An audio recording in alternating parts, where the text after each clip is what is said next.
This is Magnus Carlsen, the world's #1 chess player, and on the 8th of April, the late titled Tuesday tournament, a weekly elite online chess competition, he broke an almost impossible record. Took it from Hikaru. The full details of that are to come, but first we're going to dive into one of the games he played in this tournament, one of my absolute favourites. We're going to see a queen versus no queen. It's truly epic.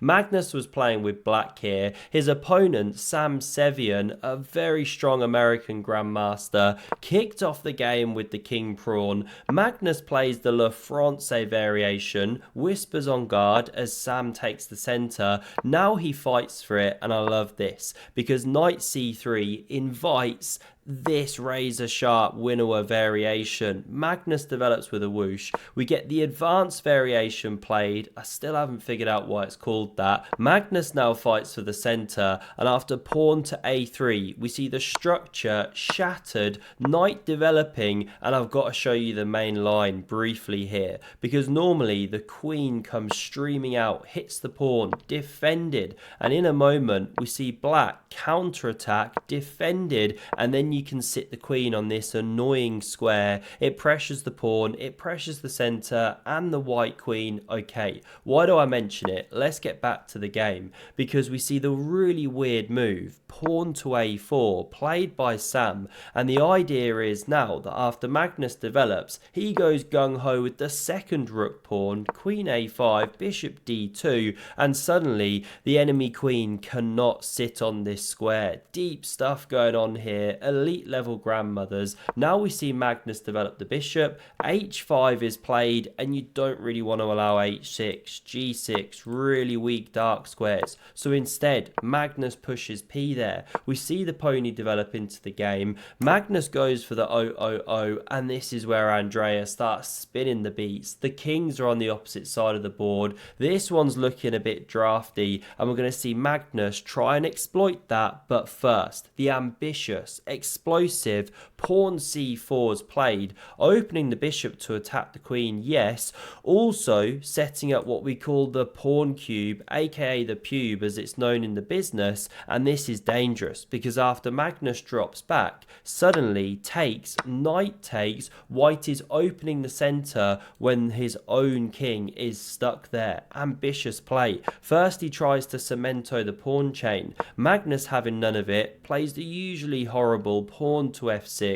Lord Hans Feingold not impressed, but only if you go bishop b5 can white retain a small micro edge, as we can see on the left here, but it wasn't played. Takes was selected, and now Magnus can take the tin opener to the center of the board. You should develop the bishop, but this more ambitious fianchetto is played. e5 on the board here. The king's feeling drafty. Now we see bishop g2, takes in the center, pawn takes back, and bang, the king is getting hunted. Trying to castle by hand desperately, but amazingly, even though black's got the initiative here, not so easy to get at this one when it's a little bit protected by all these guys. c4 apparently best to keep the lines closed here, cemento the knight in the center, but Magnus goes for bishop g4.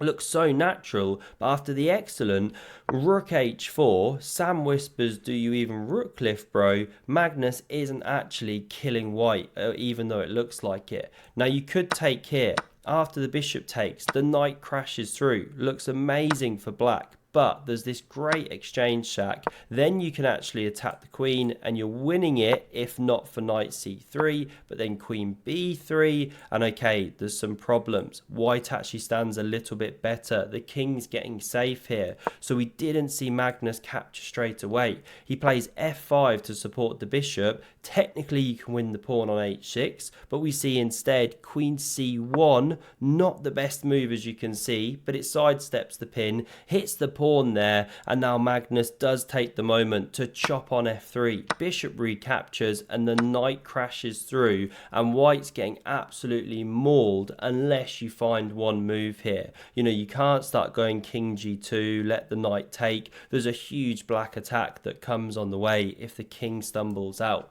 So what do we see played by Sam?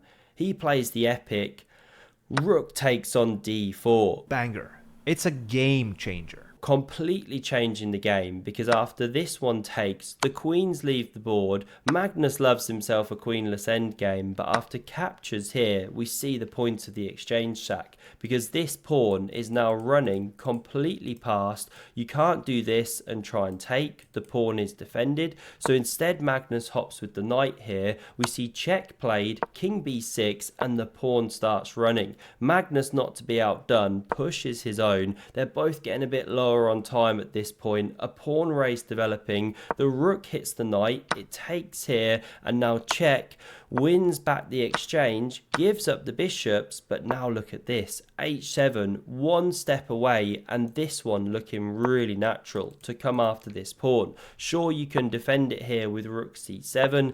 Game goes on like this. It's some kind of rough level game, but anything could happen. But the pawn wasn't attacked by Magnus. Instead, he plays the ambitious pawn d2.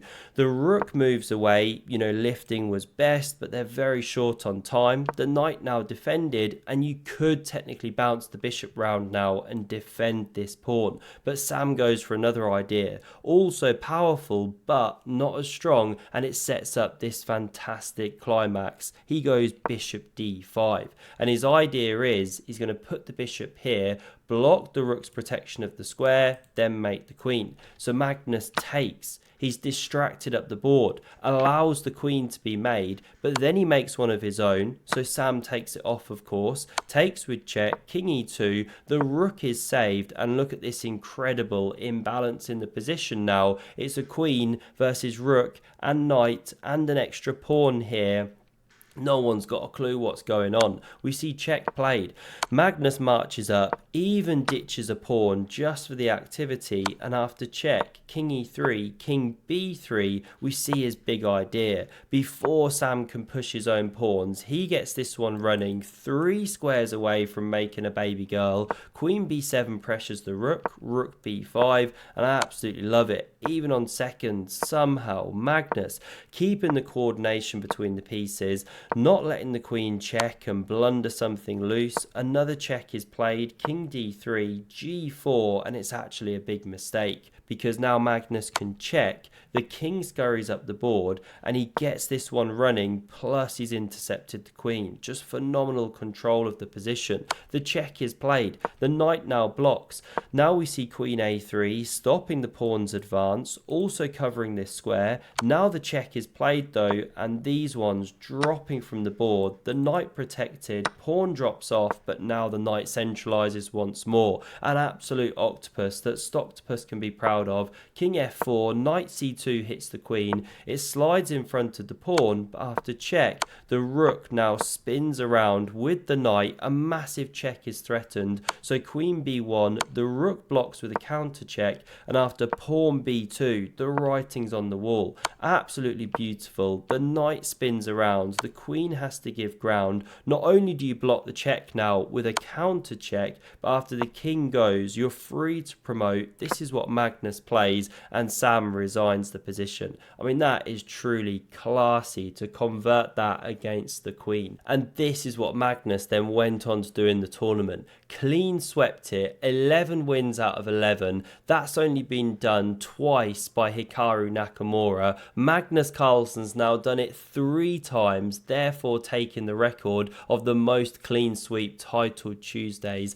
Absolutely incredible from him. And if you missed the game that he played against Jan Krzysztof Duda, another queen sacrifice, have a look at the video on screen. Thanks very much for watching, and see you soon. Cheers.